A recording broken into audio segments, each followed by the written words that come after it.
or indeed staff. Very warm welcome to our Council of Governors meeting for May. It's been a little while since we met because of the Omicron wave and the pressures on the hospital trust.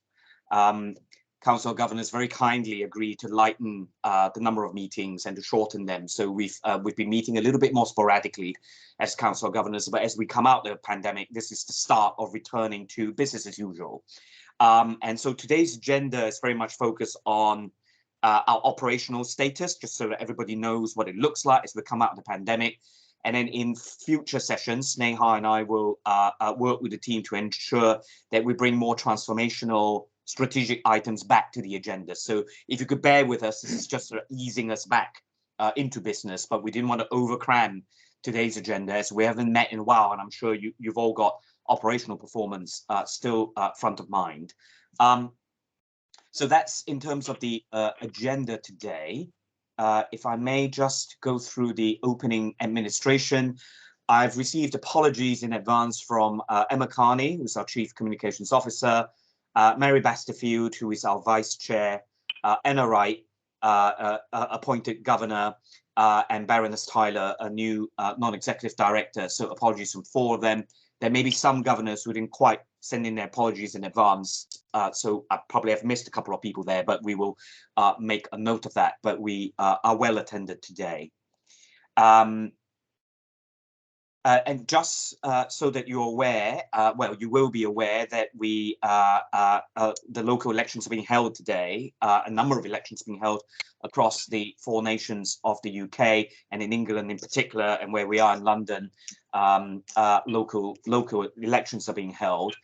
So that means that, for the purposes of this meeting, we're in the purdah period, and we're in that sort of election day, which means there won't be any new decisions or announcements of policy or strategy, just so you're aware.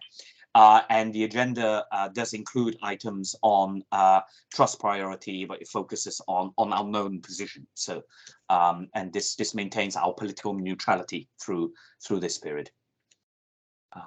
Okay, I'm going now to minutes. Russell, are you? I can't quite see you on the call, but is everybody happy with the minutes? Yeah. I am here, Chair. Hello, hello. Hi. Always by my side is Russell. Okay, so we have the 2 sets of minutes for the public and a confidential agenda. Everybody happy with them? Yeah.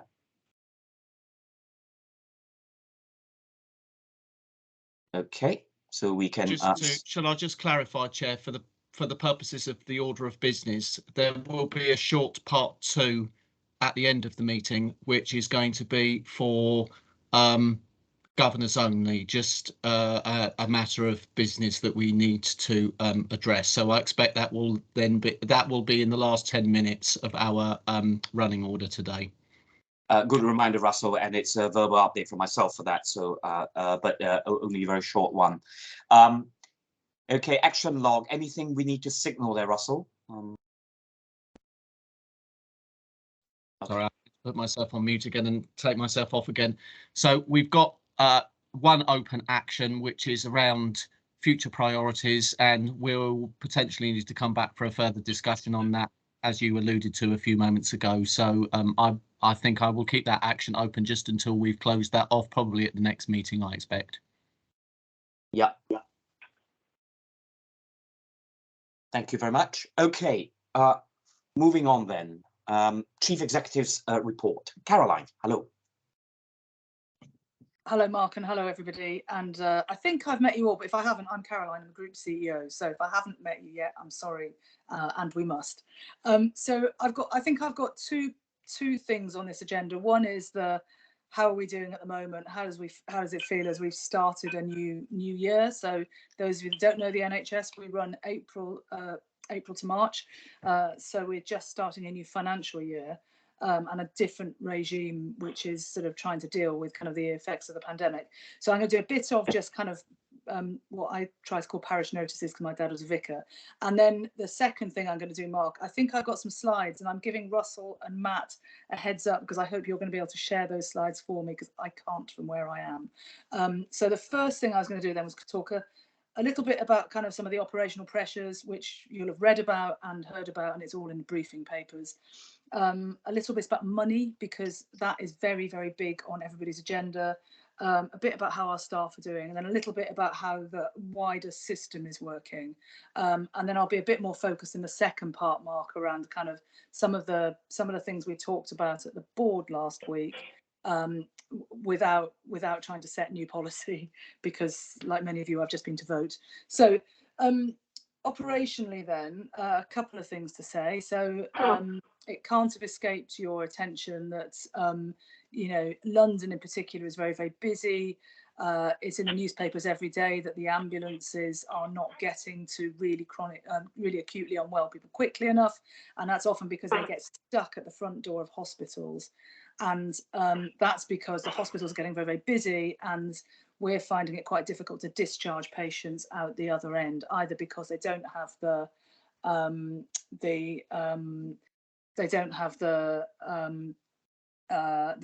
social care capacity, or because they don't have anywhere to go. So the hot topics in my world are about, can we get ambulances back on the road more quickly?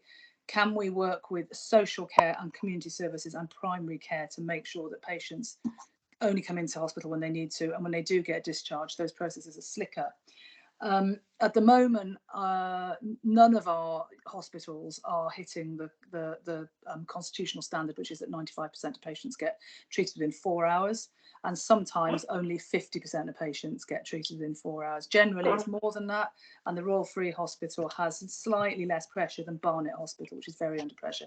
I know some of you did a visit up to Barnet, I think, recently, and you'll have seen for yourselves how busy it is up there, and how amazing our staff are coping under such pressure. So that's really big in my world. And I suppose the other thing to say is, on all our hospitals, we've still got at least a ward full of patients with COVID who are having to be looked after with a separate kind of respiratory set of procedures and so on, and infection control guidelines. So that takes capacity out of the hospital and makes it all just a bit harder. But we are revisiting our infection and prevention and control guidelines, particularly for doing operations and for visitors, and you may have clocked some of that in some of the material we've sent out, and that will make a difference to how we're operating as a hospital. So that's what I wanted to say about the emergency, the sort of urgent care and emergency pathways. I just wanted to say something about for those of you that have heard me talk before, I often talk a lot about kind of how people are waiting everywhere you look across the NHS and care system. People are waiting. We have at times had over 105,000 patients waiting for elective non-emergency treatment. Unlike most of the country, actually, we're bucking the trend, and our numbers are coming down now. So right now, our overall waiting list, probably about 95,000, of which most of those patients, the vast majority, about 87,000, are waiting for some kind of phone call or diagnostic. They're not waiting for surgery. About 8,000 patients are waiting for surgery. So those are the broad shape of the numbers. But that's a lot of people. And we're working really, really hard to make sure that we do much more activity than we did before we were in the pandemic. And there are lots of new targets set by NHS England now around how we do that. Interestingly, we're one of 3 trusts in the country to now report our waiting lists in a way that allows us to make sure that we recover without exacerbating health inequalities. And so that means that we report our waiting list by socioeconomic categories, so where do people live and the level of deprivation that they experience in terms of housing and education and so on, but also by ethnicity. And that's now actually a requirement to do that by NHS England, but only we and 2 others have managed to do it so far. And we're going to keep doing that, because if we don't, we risk widening that very, very big health gap. So I wanted to call that out to you. We are, the same rules apply, actually. Everything I've just said also applies to patients waiting on our lists for cancer diagnoses and treatments. There are some new standards coming in around cancer diagnostics to make sure that we get to patients and give them a diagnosis more quickly, and we're doing okay at that.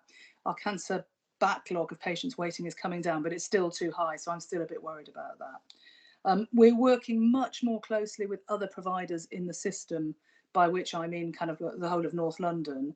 And at some point, Mark, I'm guessing that we'll have a whole conversation here around the UCL Health Alliance and the work that they're doing. But it's becoming a very effective vehicle for making sure that we have much greater standardisation of how patients get into our services across North London, how they get treated, and we take out kind of unwarranted variation and we stop repeating things. So the work across the North London integrated care system is super important. So I'll stop there on operational pressures, and I'll carry on talking and then maybe take some questions at the end, Mark, if that's okay. So while I've still got the floor, so I want to talk a bit about the money. So later on, I'll tell you about kind of how we ended last financial year. But right now, oh, I've got a slide up already. I can't see all your lovely faces, but I'm assuming you're still there. But the pressure is on with the money. So, you know, it won't have escaped your attention that the sort of, you know, the public sector has absorbed a lot of money over the pandemic for obvious reasons, and particularly the NHS, and we've got to pay for that somehow now. And so everywhere I go, as soon as I leave this organisation, somebody asks me about the money. Russell, hold up on the slides because I'm still kind of talking about kind of the here and now. But thank Sorry, you just making sure it was working. All right, I'm very grateful. That's a relief to me because I had no idea how to do what you just did. So thank you. So on the money, it is going to be a very, very big feature of how the NHS is now run over the next couple of years. And effectively, we've got to do more for less. And there's a mantra that people say, think like a patient, act like a taxpayer. And that's what we're going to do in this organisation. So we're going to keep our unit costs as low as possible by doing everything that we're currently doing around reducing variation in unwarranted variation in our processes, and by consolidating services where necessary and where possible. But it's going to be a big deal. This financial year, we're budgeting for quite a big deficit, probably around £50 million. Remember, we turn over about 1.1 billion. And Mark, I was going to suggest that Vicky, our new CFO, comes and gives the governors a briefing, if she hasn't already, on kind of how the money shakes down. And if I sound a little bit uncertain about the exact planned nature of our deficit, it's because the NHS itself is still kind of working through the rules for how it dishes out money according to how much activity you do, and there's quite a lot of uncertainty in all that. But the bottom line is we're going to have a deficit budget again in a similar vein to that which we had before COVID, which is disappointing because actually we're a relatively low cost trust. We're about 5% more efficient than other trusts who do the same sort of services as us. So that is quite disappointing. So I thought I'd have to talk about money. I wanted just to say a little bit about our staff. So we're doing an awful lot to really make sure that we retain the fantastic staff that we have, that we look after their staff well-being. You'll have heard me talk a lot about that, and it's still right up there on my kind of worry list. You'll also have heard us talk, I think, probably about kind of how we're making sure that we recruit, you know, as many staff as we can, and that even in this uncertain financial climate, we give some certainty to our workforce planning, and that's really, really important coming out of the pandemic, to try and, you know, make sure that people don't feel sort of too burdened. So that's right up there on my list. And I suppose it's all part of the sustainability agenda. So the other thing that I wanted to say was, we have a green plan, and I'm not sure if the governors will have seen that, but it's on our intranet, and if you're interested, please do ask, because we'll let you have a copy. And that's with the intention of becoming net zero carbon by 2040 and earlier if we can. But it's really important not to let go of all that long-term planning while we've got all these operational pressures. And I'm sort of mentioning it in the same breath because I think we have to think about the here and now, and we have to think about tomorrow, and we have to keep doing that. It's really, really important. So final thing I'm going to say, Mark, and then I'll stop talking. I said that I'd talk about some of the work across the system. I've alluded to the work with the UCL Health Alliance. So that's the providers getting together and talking about how we actually deliver services more effectively.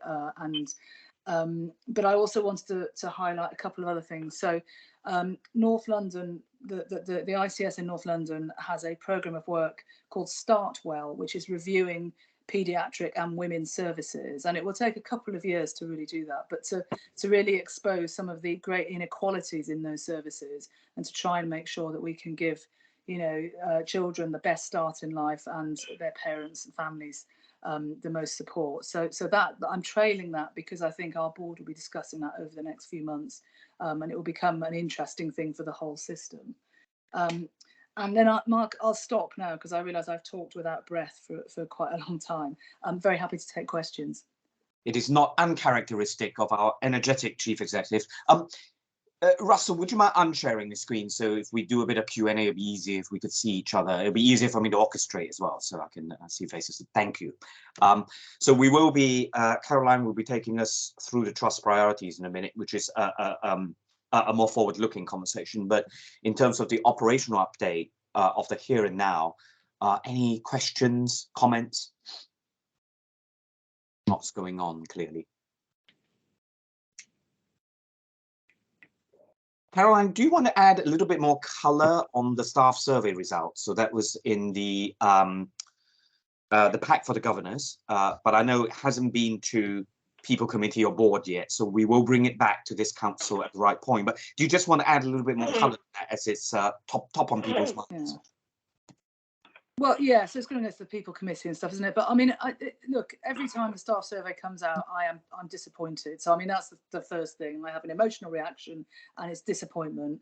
You look for the good stuff in there, and there's a bit of good stuff, but really, it's disappointing, because, you know, at best we're mediocre, and I want our staff to have the best experience.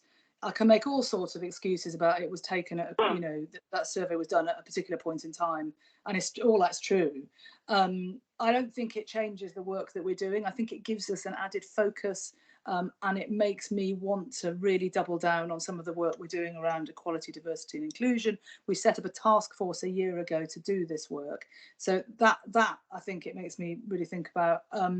I think the other thing, and Mark, we might want to get Crystal, in the same way that I suggested Vicky might want to come and talk to the governors. You might want to meet Crystal Acas, who's our new Chief People Officer, who came from the Civil Service. She was HR Director at the Department of Work and Pensions. It's a huge department, and has had similar challenges in her professional career, because actually she's got some really interesting thoughts about kind of what else we can do. One of the things for me, Mark, is that we do try and take the temperature of what's going on in the organisation more frequently. We try and do monthly test. There's something called the Pulse survey, but I reckon less than 5% of our staff fill that in. So there's something for me around regularly taking that and focusing. You can't get that much from a kind of institutional survey like this. You have to do it at a much more granular level. And so that's the thing for me, and really training our managers to understand that and to take the temperature really frequently, and then training the leadership in reading the signals right. So I mean, I could talk, you know, you get the sense. I'm disappointed with it. There's the added colour. Caroline, I think let's take your suggestion. Let's invite Crystal to lead the council through that conversation at the next council meeting. So Russell, let's devote proper time to this. So we could do that in place of an operational update, actually. So I think, because it's actually key and central, is actually central to operational performance, and it'll be fantastic to hear Crystal's new ideas, because I think we all agree we need to do things differently. We've got a few hands up, so let's start to take questions and comments. We'll start with Mira, and then we'll go to Sneha. So Mira, hello. Hi there. Hi. Thank you, Caroline. That was a really insightful overview. I just had a quick question, because you mentioned the deficit, and you also mentioned how the contracts are changing. So I'd just like to know a little bit more about the contracts, and are they payment per procedure, or are they more of a block contract, and how much has that contributed to the deficit, and what are the other drivers for why we're in the deficit, potentially COVID, etc. Thanks. Shall I come back directly, yeah, or do you want to collect all the questions? Let me just, I'm here now, sorry. Yeah, so, I think let's go. Okay, so on the how do we get paid? So traditionally, the NHS has had this kind of payment by results regime, where you get, you know, every single thing we do has a tariff, and you get paid per patient. It's called payment by results, but of course it doesn't actually, the results for the patient and their outcome is absolutely immaterial. So terrible name for a payment system. That has changed, and effectively only some of our work our elective work will get a payment by result, a tariff payment. And they're still fiddling around with exactly how that's going to work. Effectively, we've been given a target, and that target is that as an organisation, broadly, we have to do 104% of the work that we did in 1920. As a system, we have to do 110% of the work we did in 1920. So that pulls GPs and other partners into that equation.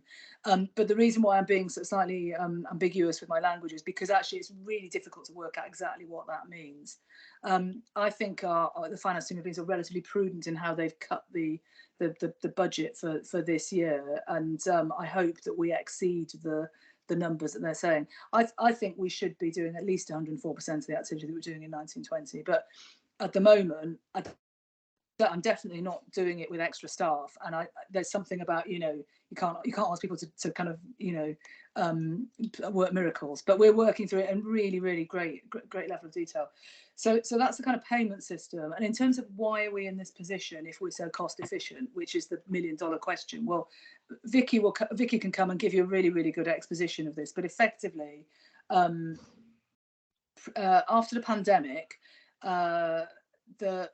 we went through those 2 years where effectively most of our costs were covered by national agreements, but during that period there was tons of inflation, and if you kind of imagine what our gas bill's just gone up by like 19 million or something, it's kind of crazy, these numbers. So and normally the way that we cover inflationary pressures is by making cost improvements.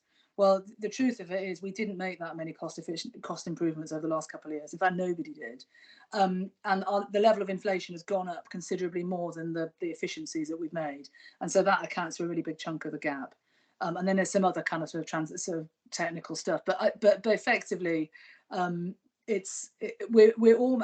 The irony is we're almost in the same position now as we were before we went into the pandemic financially.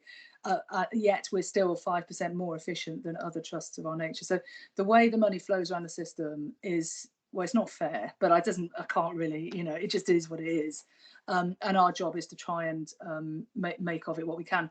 We're going to have to take £40 million of efficiencies out in this financial year in order to even get to a 50 million deficit. That's the bottom line for me. With a set of slides, what I just said will become really clear to everybody, so I promise. So I offer you, Vicky, but I'm offering you most of my executive team. I've brought on these brilliant new exec directors. So Vicky Clarke, who was Deputy Finance Director here years ago and has just come from UCLH, joined us 6 weeks ago. Crystal joined us a couple of months ago.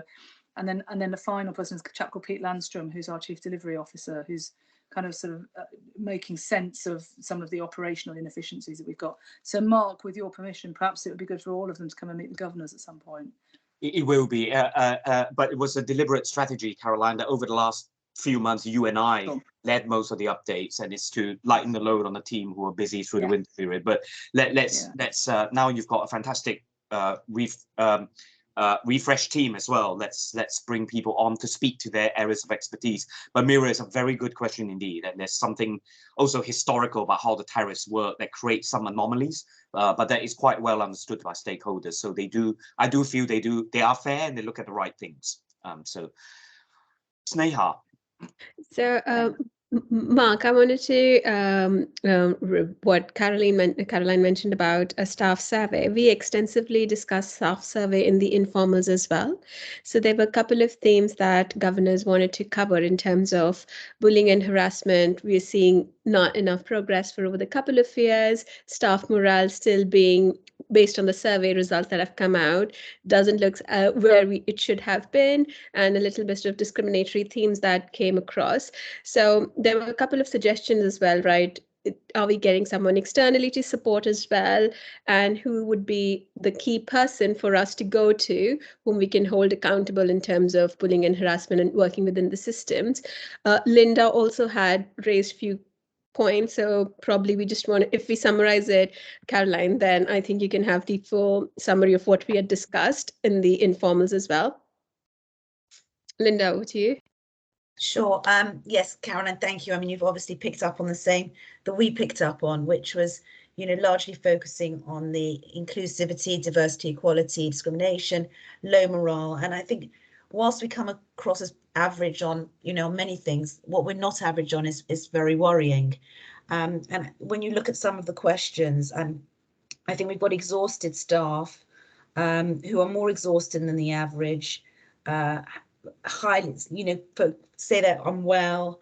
They often think about leaving the organisation, will probably look for a new job in the next 12 months. And with the staff position that we've got, this is, you know, obviously very concerning. And that together with the fact that I think we're not moving the dial at all on the bullying and harassment is incredibly worrying. I mean, people are still talking about not feeling safe to speak up about things. And the high on harassment and bullying, we're nearly the worst and on this, and didn't perform well on how many times we experienced harassment or bullying or abuse from colleagues, together with, you know, personally experienced discrimination, not just from team leaders or colleagues, but also, you know, and it's been a very difficult time from patients and service users. So the poor staff are getting it, you know, from all sides. So I think as a group, we were very concerned with this, and obviously we would love to hear from Crystal, but we, as Sneha said, we'd really like to have somebody that's, you know, really accountable for this, and is really going to try and move the dial on this, except where we are. We've talked about it since I've been involved numerous times, and I know there's a lot of plans in place, but as a group, I think seeing the results of this staff survey, and obviously it's not been a good time for staff. They are all, you know, very, very tired and overworked, but it's the time when actually they need our support and help more than ever. So does that cover everything, Sneha? Yeah, yes. I mean, I think thank you for ending that as you did, Linda, because I think that's absolutely right. They need our support. I think so yeah, I agree with everything you just said. So I don't, you know, yes, and we need the board needs to give this a better go, because we haven't had that time yet. So I think there's something about just, and I know my non-exec colleagues are as concerned. So this is something we all share. We've seen some data. It's not right, is it?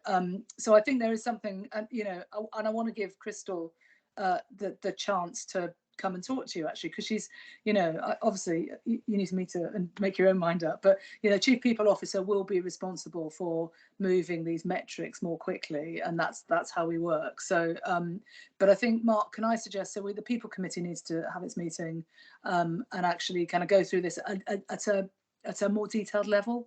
So yeah, and look, I'm keen as chair of the organisation that we do this in the right way, in a sequential way. So the team has sent out the report as an early information pack for governors, so you're aware of it. But the team is not really, we've you know, it's just come up very fresh. So I don't think it'd be quite fair to put Caroline or her colleagues on the spot in terms of understanding, because they haven't even gone into that yet. You know, the surveys come up quite late.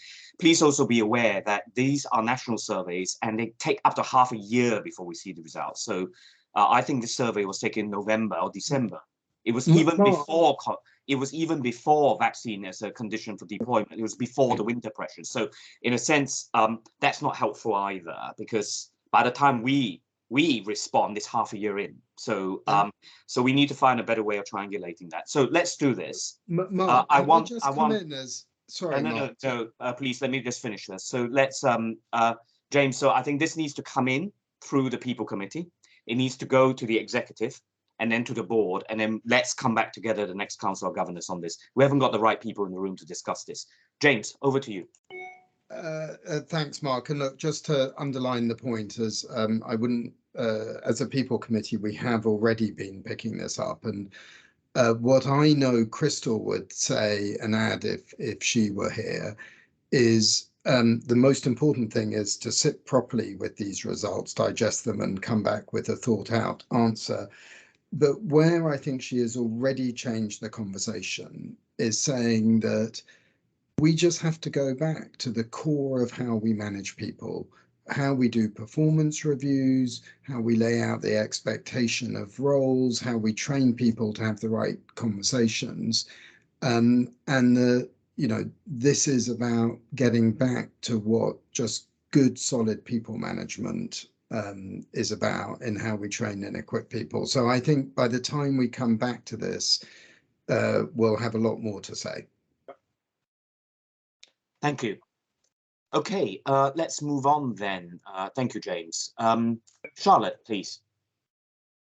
Thanks very much, and recognise how difficult this is. And I just wanted to pick up that comment about the external support, which is something that I made. That in terms of when struggling with something that's very difficult like this to do, it's often very difficult to do internally, and where the dial hasn't shifted for a long time, we are wondering as council governors in terms of the ability to have somebody externally coming in to help support in this, because it's often much easier to do that with an external lens, and then somebody else helping to bring a sense of scrutiny that's very difficult to do ourselves. So just be grateful if that can be taken into consideration. Thank you. Thank you, Charlotte. Much appreciated. Tony. I do have a huge amount of sympathy for the senior executive of the trust, but I can't work out how you can square the circle of wanting an overworked, exhausted set of staff to do what everybody's saying you need to do more for less. And I think it's a really, really difficult situation, but the staff are in a pretty bad state, and the managers are in a pretty bad state because they're trying to get the staff to do more for less, and the staff are miserable. They feel harassed and bullied because the managers are trying to get them to do more for less. And I can understand why the managers are trying to get them to do more for less, but I have no solution. But I think it's all very explicable and pretty miserable. I'm sorry to be. I'm normally a fairly optimistic person, but but Tony, you allude to an important point. You know, before we all pile in, this is not an easy thing to solve. So we have to support the board on this. I've worked in various industries throughout my career, last 30 years. So these things take years to sort. And I think that the point of assurance I'll give to council governors is we have refreshed leadership in this, but we do need to give the executive time. So let's hear from the refreshed leadership on it. It's quite easy to pile in on this. And I'll just, if I may just push back on everybody a little bit, it's quite easy to pile in, and the solutions are not so obvious.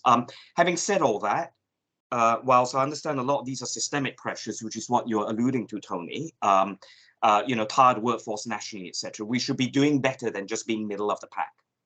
There are trusts, there are NHS organisations that are under a lot more pressure, under equivalent pressure, but who have managed to maintain staff motivation. Very few people have improved, hardly anybody have, and that is the pandemic effect. But some people have managed to maintain a little bit more high. So let's also, I think, over time, give Crystal and the team, and actually this is a board thing. It's not just the HR director, right? Culture is something we own together. But let's also look externally, talk to other people, particularly within our industry, who are known to do it differently, and learn from them. And I think, if I could just urge, that is how we as a council of governors should be supporting the board on.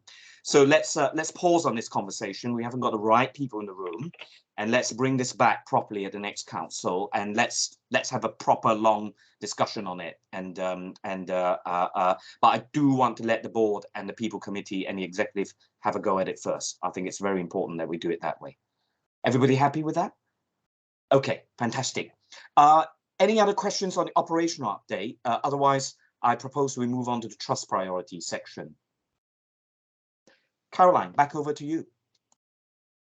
Okay, brilliant. Thank you. And thank you for that conversation. It will all go noted and into our thinking. So thank you. So on the trust priorities, Russell, let's have a go at those slides now, shall we? So I was going to just do a couple of things. So I've been told that I'm not allowed to set policy here. So I'm going to try and describe a conversation that we had at the board last week, where we are doing some work to refresh and re-energize our strategic framework.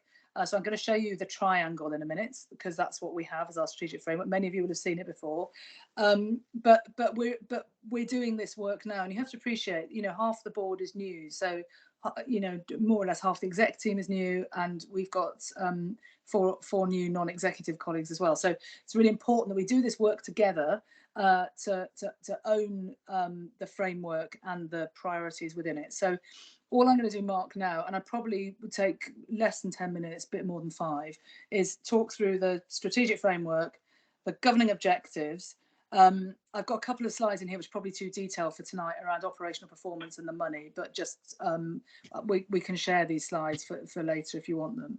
And then I'm going to talk about the kind of the 4 things that I think are really important for this year. And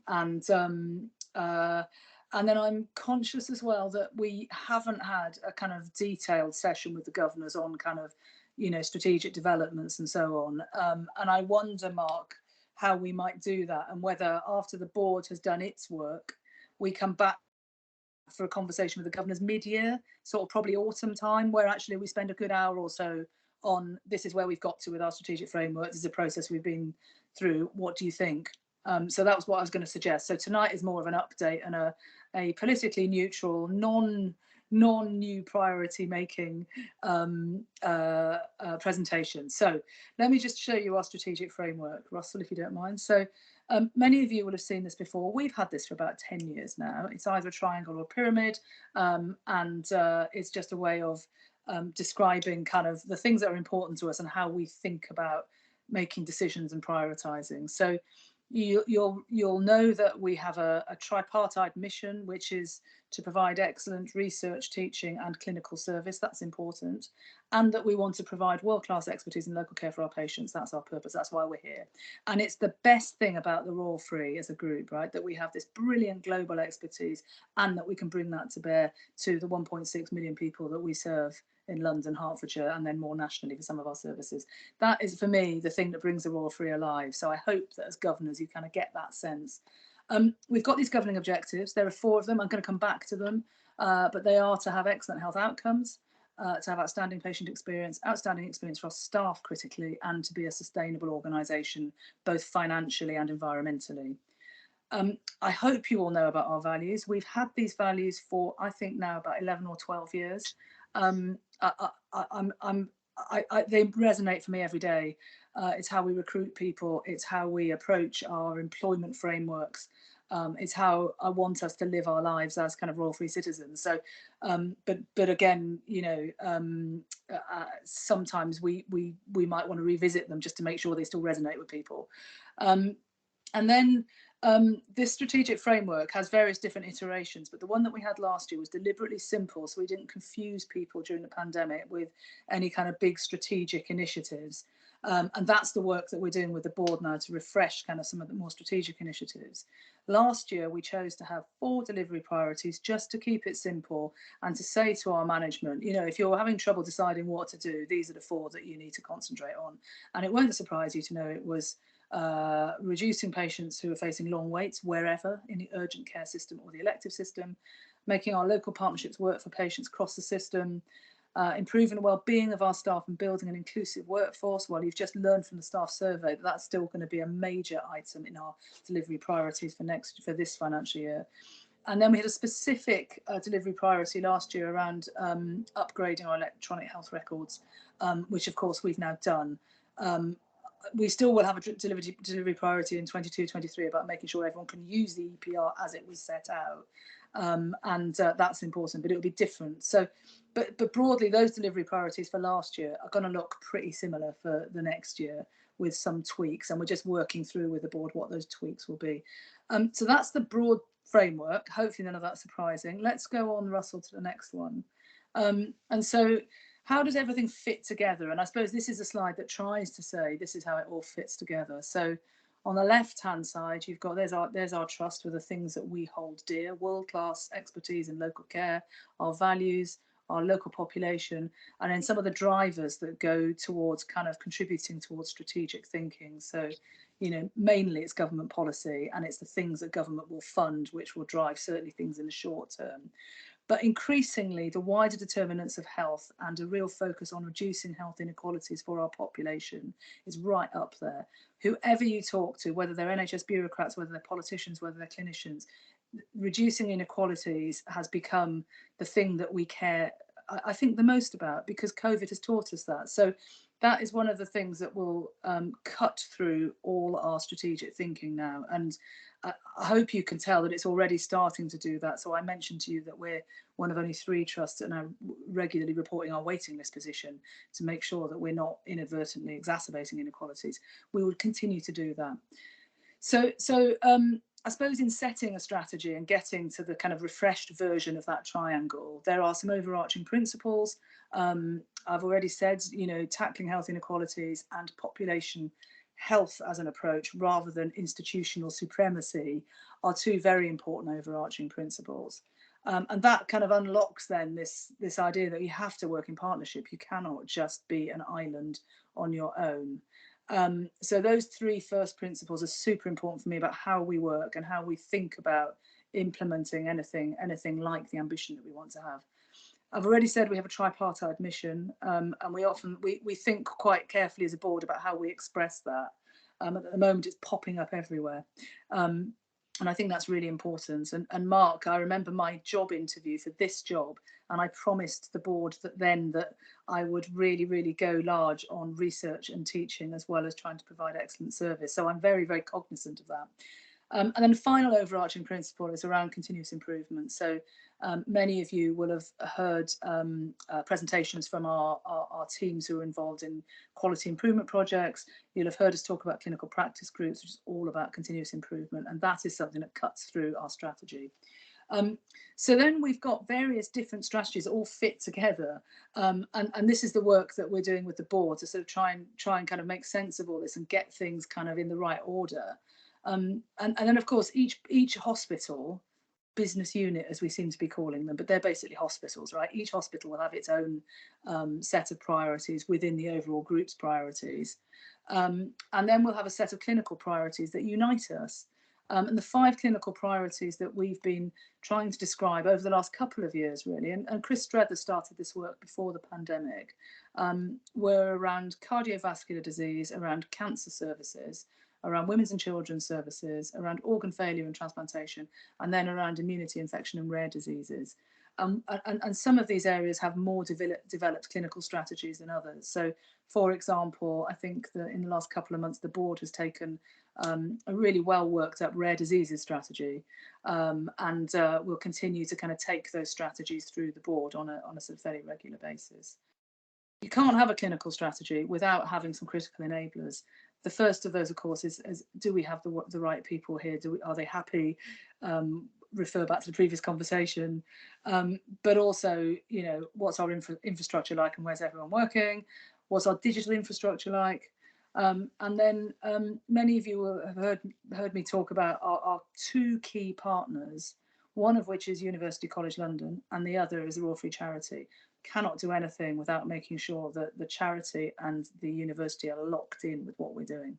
And then a final critical enabler, because you've heard me talk about our financial position, is actually, we've characterised it on this slide by saying private patients, but it's actually, I would say, non-exchequer income. We can't rely on the government to give us all the money that we need to provide some of the gold standard services that we provide.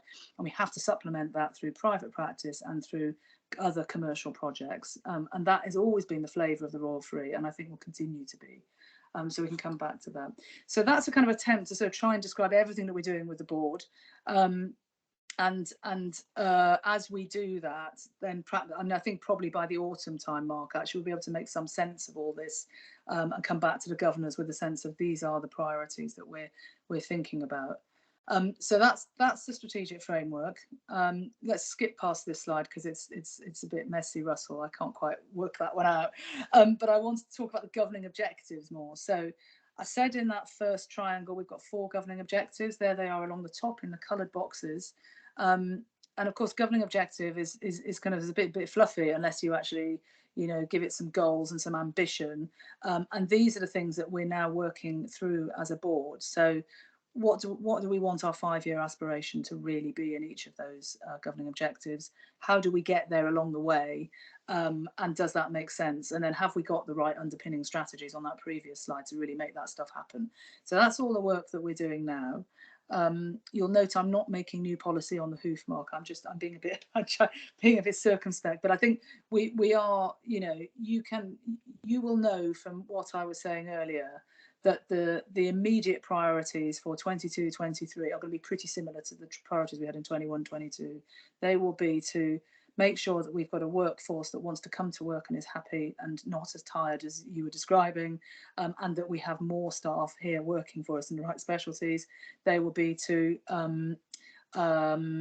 make sure that we have less patients waiting in all the areas that we serve.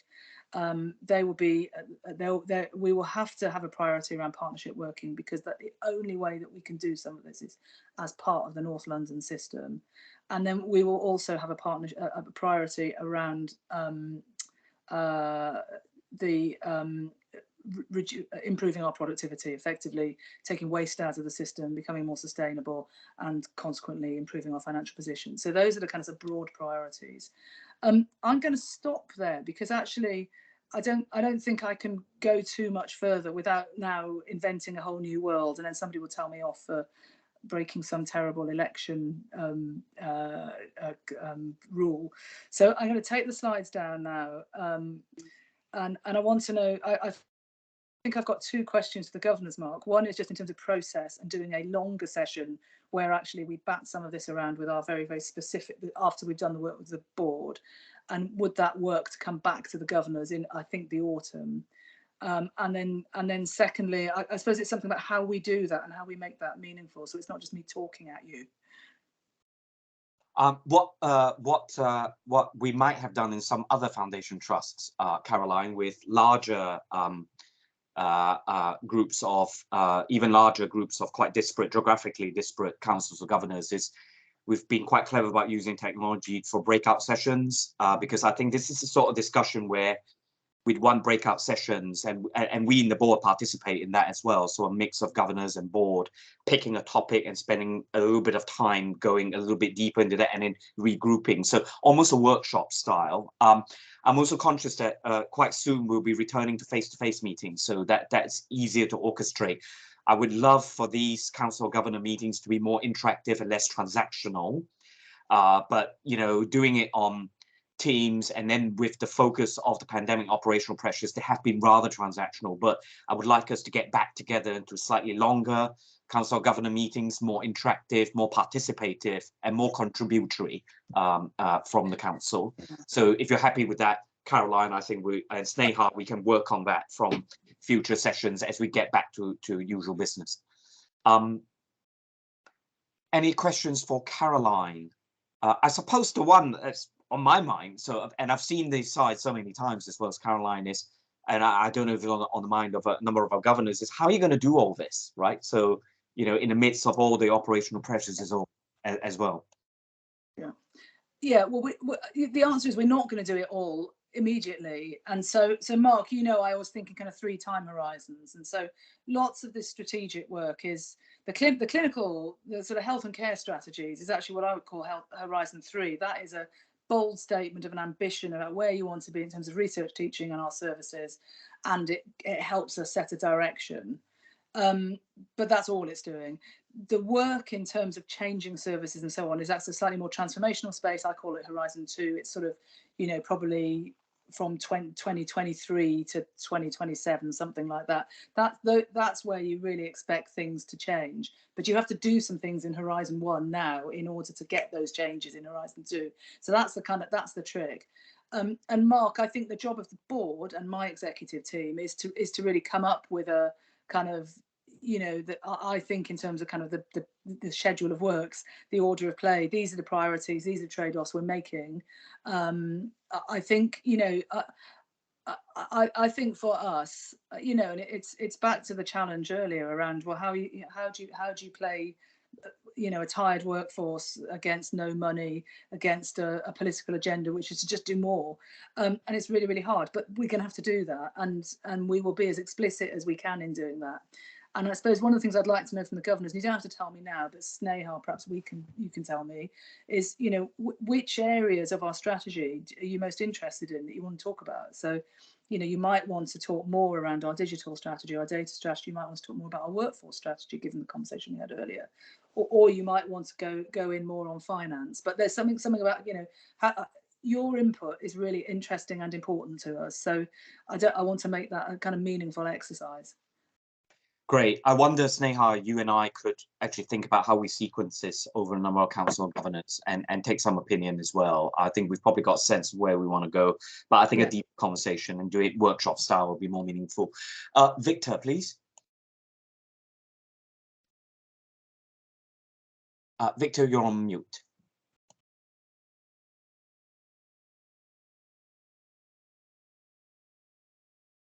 Victor, you are still on mute.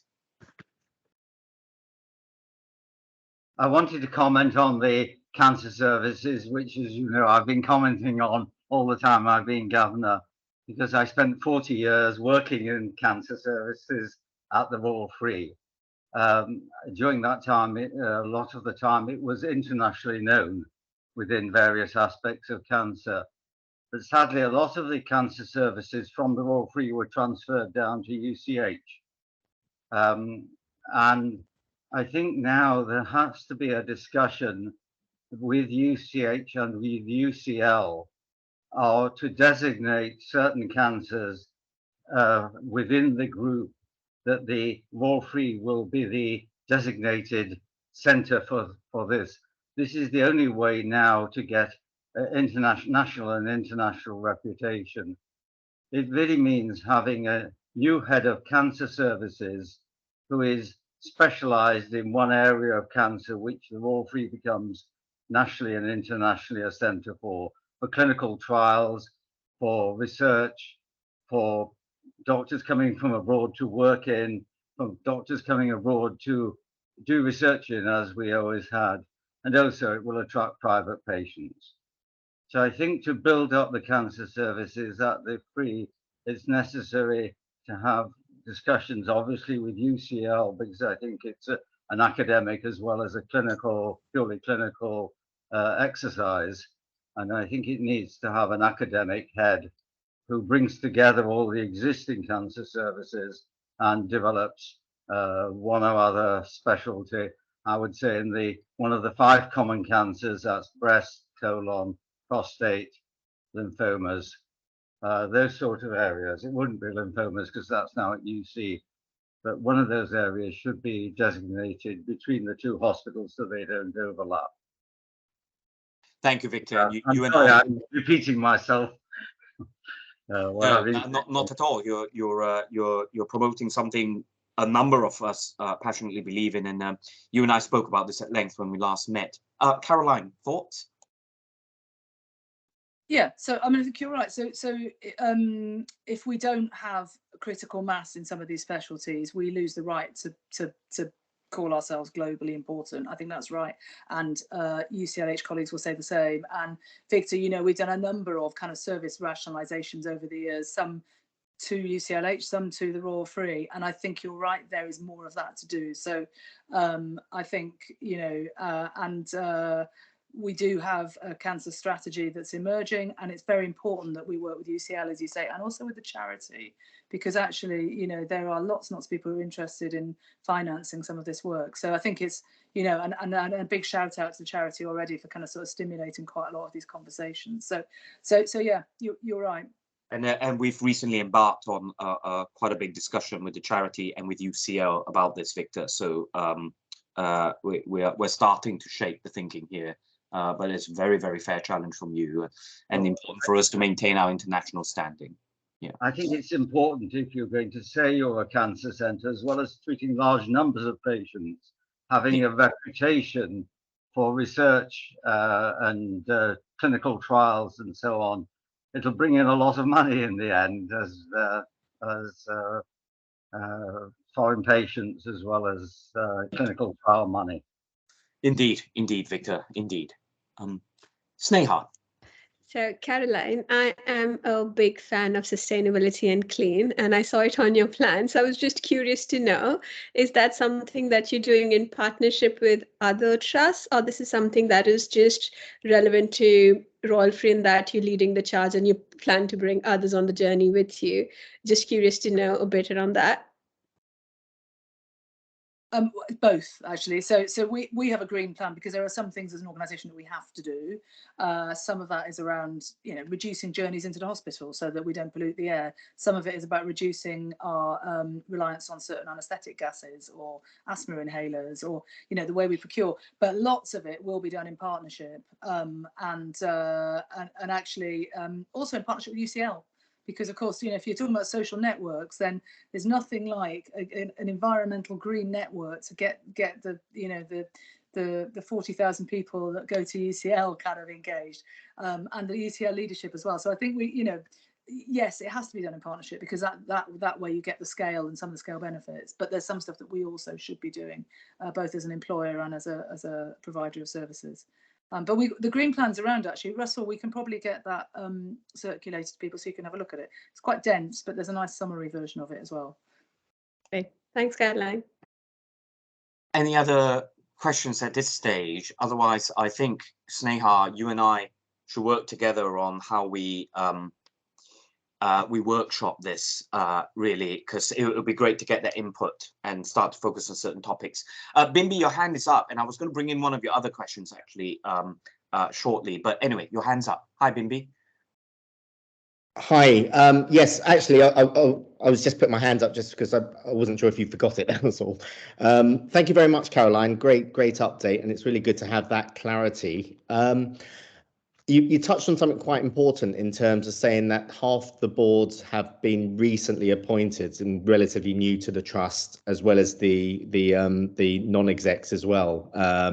And so there's a crucial appointment coming up, which is Chris's replacement. And I'm obviously not expecting an answer, but I'd be interested to maybe share some of your thought processes, bearing in mind you're saying the key role is to enable the clinical priorities as we see it in the trust. And I just wanted to hear you perhaps vocalize some of the challenges you've got there. Yeah. So actually, I don't know if everyone knows. So you know, the very lovely Chris Strether, who was our Chief Medical Officer and my deputy, has gone on a secondment to London Regional Office to be the London CMO, which is great for him and great for us. But it does mean that I have to find an interim replacement, and then, you know, we'll see what happens after that. So the good news is there's no shortage of brilliant medical leaders at the Royal Free Group, right? It's just loads of them. So that's so I'm Bimbi. We run a process, so that's the first thing, and that process will conclude in a couple of weeks. And I'm, you worry about kind of sort of talent management and who's coming up behind and all that stuff. Actually, our group model means that we have to do that a bit less, because of course we have a way of it, because, you know, we have a way of developing and nurturing really great leaders, so I'm confident that we'll get a good interim CMO. It's a really challenging time, isn't it, for all the reasons that we've described already, and you know, and we've got an awful lot of patients waiting, and there's an awful lot of risk clinically in the system, and the Chief Medical Officer and the Chief Nurse are the people that hold a lot of that. You know, and we hold a lot of that in the Clinical Standards Innovation Committee that David Lomas chairs, you know, and these are people that are holding a lot on their shoulders. So these are not light jobs, they're really important jobs. And so because of that, actually, I'm kind of running quite a big process, Bimbi, to make sure that we get the best person for the job. And that we support them as much as we can. You know, we could not have got through the pandemic without our medical leadership. No, you know, absolutely. There are hundreds of people in this organisation, you know, some of them on this call, that got us through that and got our patients through that, and, you know, made the Royal Free actually an exceptional place to be. But it's hard. So I think I know where your question's coming from, and I would like you to know that we're going to make sure that we get the best person, that we support them, and perhaps it's another person to come and talk to the governors. Mark, I think I'm going to do an executive pylon at your next meeting. Indeed.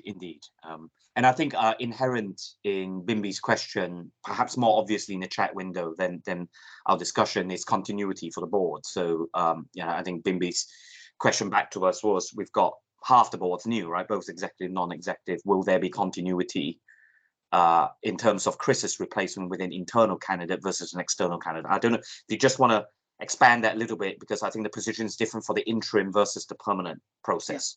Yeah. Sorry, I can't read the chat and talk to you at the same time. It's like I've got to. No, my job is what I'm paid to do. Don't worry.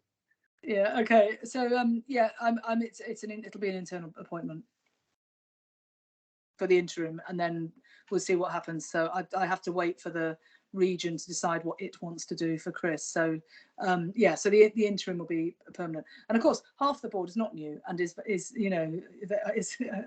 very continuous. So I think it's the right balance, actually. We've got the continuity as well as some fresh perspectives. So that's the right thing. You don't want it all too much one way or the other. Great. Okay, I take your point though, Caroline. I have been struck a year into the role, the strength of the medical leadership in the trust. Fantastic. Okay, so Sneha, you and I will take this away and think about how we get more interactive sessions at the Council of Governors. Now we're returning to more to normal business. I'm going to move us on in terms of the agenda then, if you may permit me, colleagues. And Sneha, it's in fact over to you for your lead governance report. So I think I'll keep it quite quick. A couple of tours were organized for the governors to visit Chase Farms, the emergency department, and the decontamination unit, and they'll update shortly. We're working with the exec team to understand, with Mark, you and Caroline, to understand who's going to chair the LMCs and how do we make sure that the LMCs are reinstated in coming months. So that's something we'll be looking to do as well. And then go-see visits with the NEDs are going to be something that we'll plan in the future as well. So they are we're working on the track, and then eventually one of the key things that we look at doing would be the sessions that we've said mark for the future, to plan those and organize those.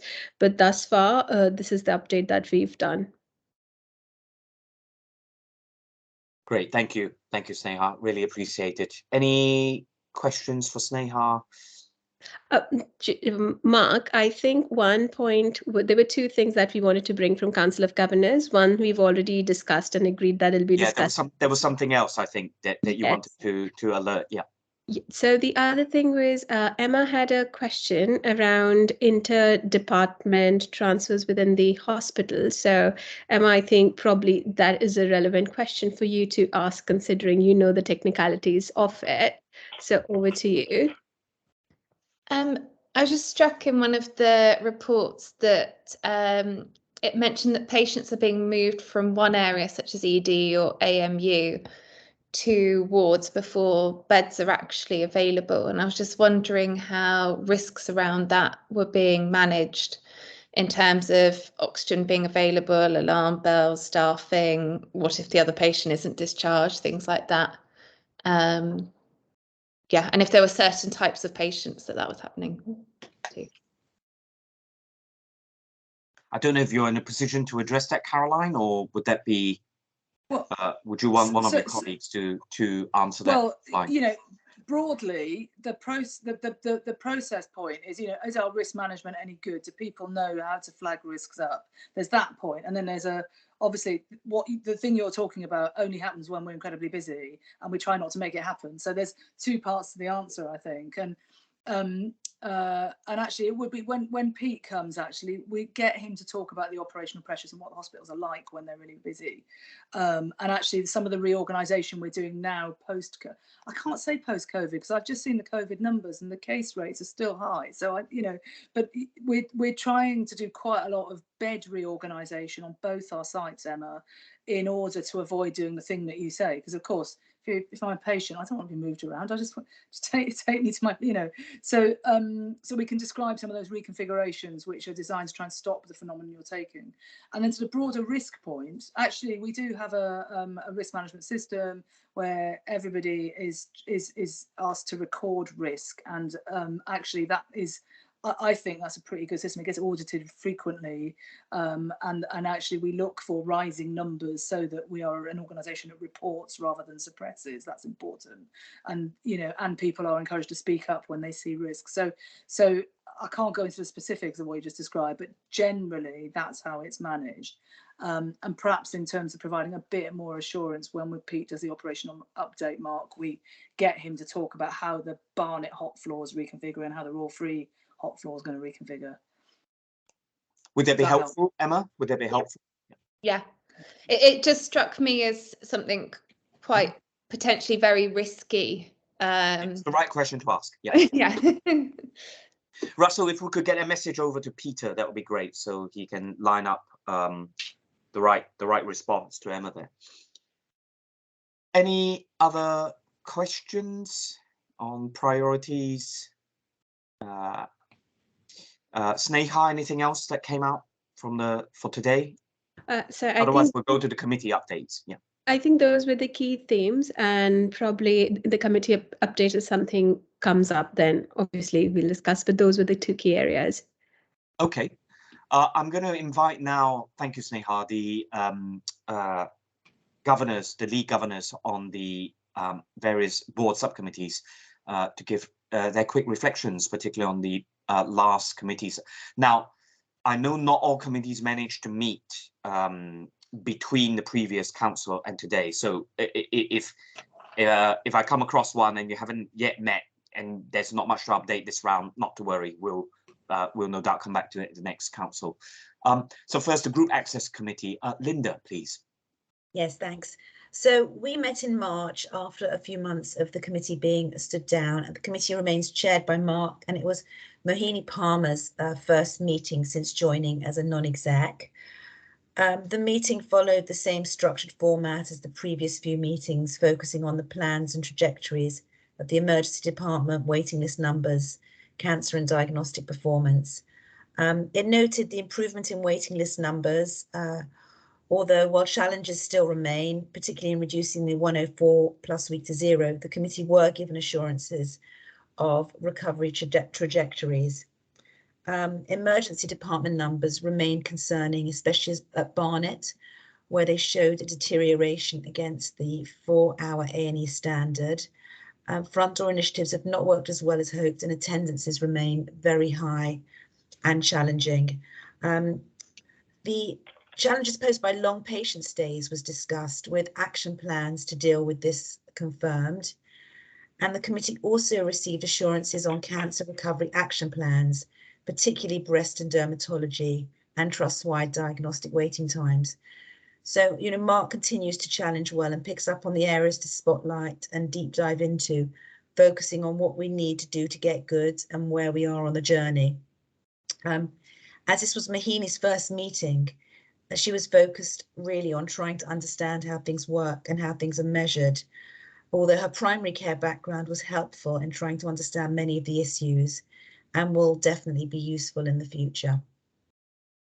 Thank you, Linda. And if I might add to that, just as I'm able to annotate it, being on the committee myself, your contributions have been great, and you know, getting us through this. This is a very important committee. Now that Peter Landstrom's on board as our new Group Chief Delivery Officer, he's already having discussions with me as committee chair about how we shape the agenda. So, and he's going to bring in some learnings from his previous organisation, which I think Linda will be very helpful, and get the committee to its next stage of evolution.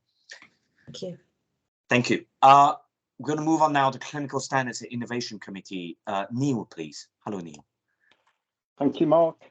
CSIC meets monthly, and we've held all these scheduled meetings, although one was non-quorate due to staff absences and workload pressures, which I think just reflects a lot of what we've heard and talked.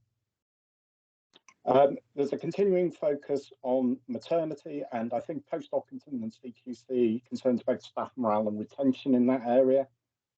We saw reassurance that ambulance waits and A&E delays were not having an impact on patient safety, and I think we broadly got a positive response around that. But we are seeing a continual challenge on safe staffing levels. Amanda in particular focused on Devon West, and I believe Chris arranged a tour for her following that. But more broadly, I've spoken to David about how we might look at the data differently between our staffing and safety data, just to give ourselves more assurance. David's a strong chair with a big focus on research, which is very welcome because that was an area that was historically kind of forgotten in this committee. And we have a very, very strong NED group featuring Mary, Actor, and typically ask all of the questions I've pre-prepared from reading all the papers. And I say tick them off one by one. I think that reflects that they're a very engaged group who put in the hours, which CSIC definitely requires. Great, thank you, Neil. Really comprehensive feedback there. And I know, speaking to David and Julie as the non-exec leads, I know they're working with you and others as well in terms of the management of the committee, because of the sheer scale of it, right? There's, you know, the most vitally important committee in many ways because it keeps our patients safe and it's about clinical standards. But, you know, with 3 hospitals, there's a lot. And I know it's sort of hundreds and hundreds of pages of assurance, which we need to have, but it's finding a way of managing that. Okay, excellent, thank you. Nominations committee, Charlotte, hello. Hi, can you hear me at the moment because I'm on my phone now? Loud and clear, Charlotte. Oh, brilliant, okay, thank you. So we've been busy particularly looking at the further NED recruitment. So we've worked with Odgers and we've done a round of interviews, but unfortunately didn't find a particular fit. So we are going to be looking at all the different options as to how to go forward with that. So we haven't done a further NED appointment, and this is the area where we are going to be looking at a focus on quality. Then looking at the appraisal rounds, cognizant that it was quite late last year for a variety of different reasons, looking to bring that forward and to try and synchronise it and get into a regular rhythm. Looking at different ways of engaging with governors, aware that a lot of the feedback was that governors, particularly since COVID, are not doing face-to-face meetings, had limited experience with the different NEDs, so were unable to comment a lot of the time. So we're looking to move to a process where we'll be looking at interviewing governors who sit on specific committees and doing a much shorter survey to all governing body.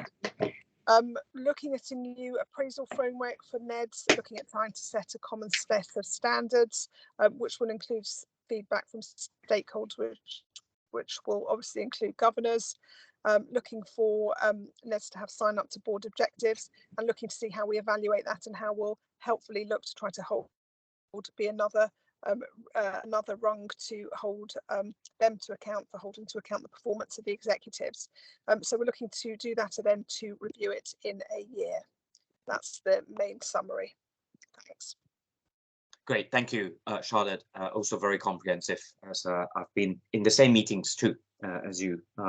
And just to add in, yes, whilst it was disappointing that the nominations committee did not recommend, and that includes myself, not want to recommend an appointment to our NED vacancy, just to give you the assurance in terms of quoracy of the board, quoracy of committees, we're fine, you know, so that it doesn't pose an immediate logistical issue to me as chair of the board, but we would rather just reframe and rethink what we want here, and we're still very keen to get somebody to own to help push us on the quality agenda. People committee, Emma, please. There's only been one meeting and I was unable to attend because of sickness, which I told Matt, so I don't know if anyone else is able to provide an update. Yes, you're right, actually, Emma. Sorry, that was in my notes and I omitted that. I wonder, perhaps, I don't know if James is still on, James Tugendhat, the committee chair, and just give a very short update on putting him on the spot. And I don't know if he's still on or not.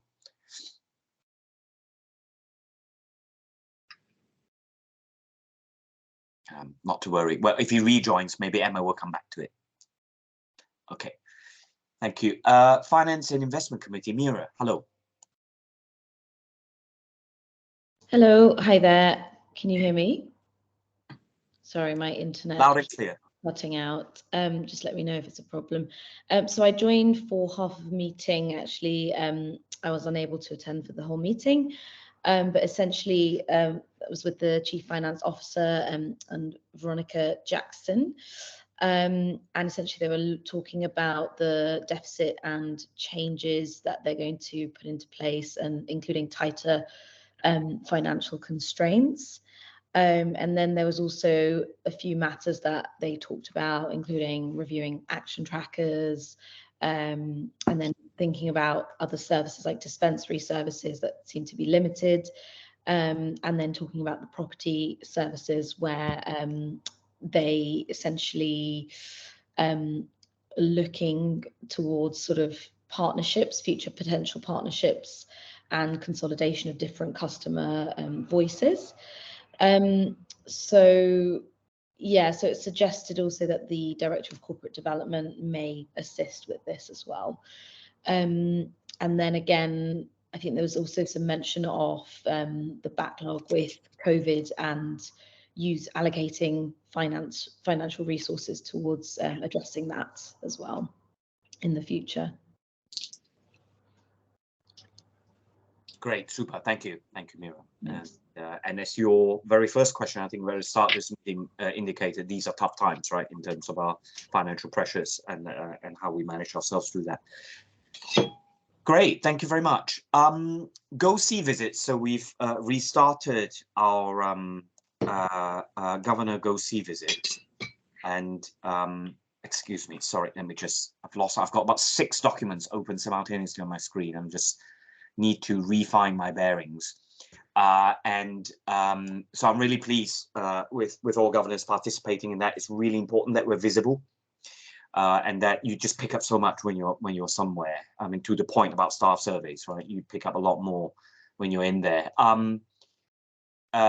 So if I may ask, I'm hoping I'm not putting anyone on the spot here. Some of the governors to lead on, in terms of just summarize what they saw. So Chase Farm Hospital, Go See visit on 21st of April. Annette. Hello, everybody. Yes, so we went and visited Chase Farm Hospital. It was a very good visit. We were shown a PowerPoint presentation, and then we did the tour. We also Chase Farm had won an award as well. They won the HSJ Partnership Award for 2022. So just wanted to flag that up. So we went to visit theatre. We went to see endoscopy. We went to see the wards as well. There's a ward on the surgical side where we went to see, which is a 50-bedded ward with 42 side rooms. We went to see outpatient as well, and but we hardly saw any people around really. It was very, very quiet. There was hardly. It was quite a very quiet day actually, but we were very impressed with Chase Farm and all the work that they've done and everything. So we were very impressed with it. So that's my quick summary. No, fantastic, and I have the same reaction whenever I go to Chase Farm as well, and it just feels fantastic, isn't it? All that investment going in. Great. Chalk Mill Drive Decontamination Unit, which was also a very memorable visit for me some time ago. Julian, hello. Hello, Mark. My camera doesn't seem to be working, so you'll just have to listen to my voice. I actually attended a decontamination unit on my own, which was quite good because they welcomed me as if I was the Queen or the Queen Mother. So it was very enjoyable, actually. And they're a great bunch of people down there. I was interested to know we've got £12 million invested in what is the largest decontamination unit in the UK. It's very interesting to even know that. I mean, it does all the decontamination of all the various instruments, of all the scopes, etc., from our 6 hospitals. It's also started to get orders from other hospitals. I can't remember the names now, but one of the particular ones they're very proud of is the Cleveland Hospital, which is a £1.5 billion hospital next door to Buckingham Palace, which is a private hospital, and we do all their decontamination for them. The interesting thing is that this facility, which is extremely well run, and has delivers all the decontaminated instruments and scopes, etc., using a fleet of electric vans. I was very interested to see that, including every 2 hours to Chase Farm Hospital. It's got capacity to increase to 12 million, instruments a year, and at present it's at 4.5 million instruments per year. So I think with a bit of management focus on that, I mean, I think they're a very, very enthusiastic, wonderful bunch of people down there. We could make some money out of that, actually. I was very commercially interested in it, but maybe we could talk about that offline or something. Anyway, very, very interesting, great visit. Go on your own and you'll be treated. I've never seen so much food laid out for one governor in my whole life, actually. Can I say, Julian, I went on my own and I didn't get any of the royal treatment. So it's just a weak cup of tea, I recall. But I will add, it's an amazing facility, and it's a source of revenue for us that we put back into the NHS, right? So it's really, really important. It's also a big source of employment in the borough of Enfield. Yes, exactly. And the next time I meet the MPs and local council, I'll just remind them of that we're putting jobs into Enfield, which is great. Emergency department at the Royal Free Hospital. Hadiza, please. Hello. Oh, hello. I hope everyone can hear me loud and clear. Right, so yeah, this was a very worthwhile visit as well. There was a good turnout of governors. We were about, I think, 7 in attendance. We were met by Kerry Whitewell, who is a clinical director for acute medicine and emergency medicine and elderly care at the ENA Hospital Royal Free Trust. So areas were visited were the pediatrics assessment unit, the resource unit, the adult assessment unit, and the ED unit, which is for emergency department units, where provisions is made for emergency treatment for patients aged 18 and over. We also visited the same-day urgent care center, which is for those that are in need of urgent care, but not treatments that would be classified as emergency. So treatments like sprains, broken bones, minor burns and scalds, and so on.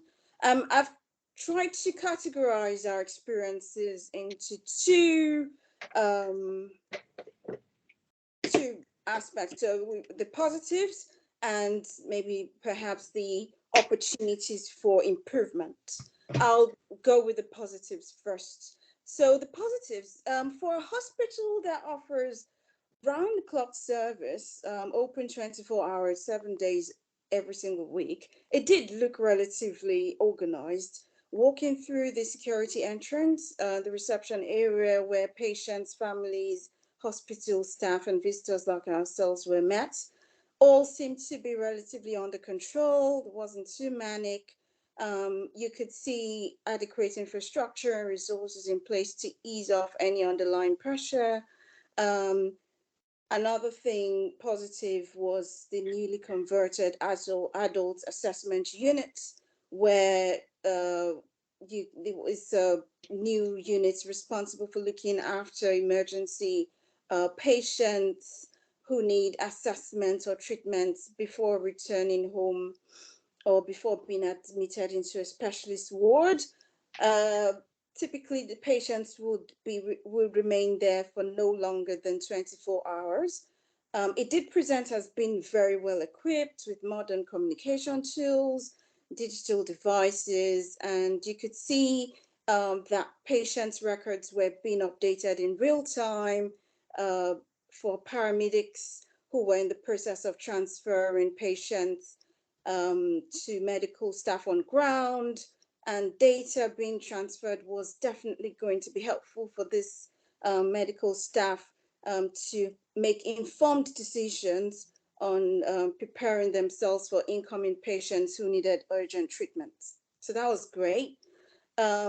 there was good presence and visibility of diagnostic tools such as MRI scans, X-rays, and so on, which you would expect in an A&E emergency department.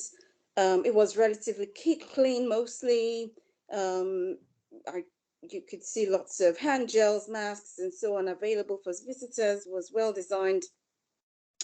The children's pediatric emergency department was also designed in such a way that even though it worked alongside the adult emergency department, it was also separated in that there was equipment specifically available to help reduce children's anxiety in emergency situations.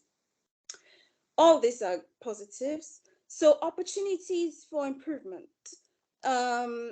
Right, so what you would notice is that traditionally A&E departments of trusts in the UK have been designed to respond to emergency physical health requirements. However, what you would notice, especially since the pandemic, is that there's been a resurgence of mental health needs from patients suffering from panic attacks, psychosis, drug overdose, hallucinations, and so on. And you would note that there is definitely opportunities to explore making sure there are facilities available to accommodate these specific needs. Even though there was a little room to accommodate a psychotic patient, it wasn't soundproof. It didn't have, privacy. There wasn't an ensuite bathroom and so on. So that was notably a little bit, of a gap. Another thing was you could notice that there were some broken toilets in the pediatric units. That wasn't good enough. Signage could be better. You could see some redundant blue tacks on walls with old patients' names lingering sometimes. That's not really great. Whilst we were walking around, a patient, very articulate, noticed who we were and what we were there for, and quickly used that as an opportunity, as you would, to come and make a complaint directly to us about their unfortunate experience there. And a very quick summary of a complaint was that there seems to be systemic failure for patients trying to get response and communication from the consultants regarding patient care strategy, prescribed drugs and dosage, and just general communication even between the medical staff. All this, she said, causes a lot of unnecessary frustration for patients and their families who are already undergoing lots of traumatic experience in an emergency medical situation already. And she says this is something that definitely needs to be looked into. That's a really rich set of feedback there, Hadiza, and we ought to capture that, particularly the learning points you've picked up and what we need to improve on, some of which we recognize, some of which are new, actually. So let's pick that up from you. I would just add, it's fantastic, Hadiza, that to see the new electronic patient record system, the upgrade in action, and that you witnessed that as well. So thank you very much. Can I encourage all governors, if you have the opportunity, please do go and visit ED particularly at Royal Free Hospital and Barnet Hospital, because as I hope Hadiza has demonstrated, unless if you go and experience it, you get a much better feel for the pressures, but also how well run they are, actually, in spite of the pressures. So thank you very much. I'm conscious of time, and I'm going to move us on. There's a number of people do have a hard stop, and we're running slightly over. So we've come to the end of the scheduled agenda. We have no questions in advance from the public. So I'm going to close the public part of the board, and I just need 2 minutes, if you don't mind, to give you an update for the private part of the board, which is governors only. So Russell, can people stay on here and then we just ask everybody else to go, or do we have to jump onto Newbridge? We can just stay on, I think. Yeah, I think we'll just stay on this. Yeah, just for the ease of time, yeah. So if I could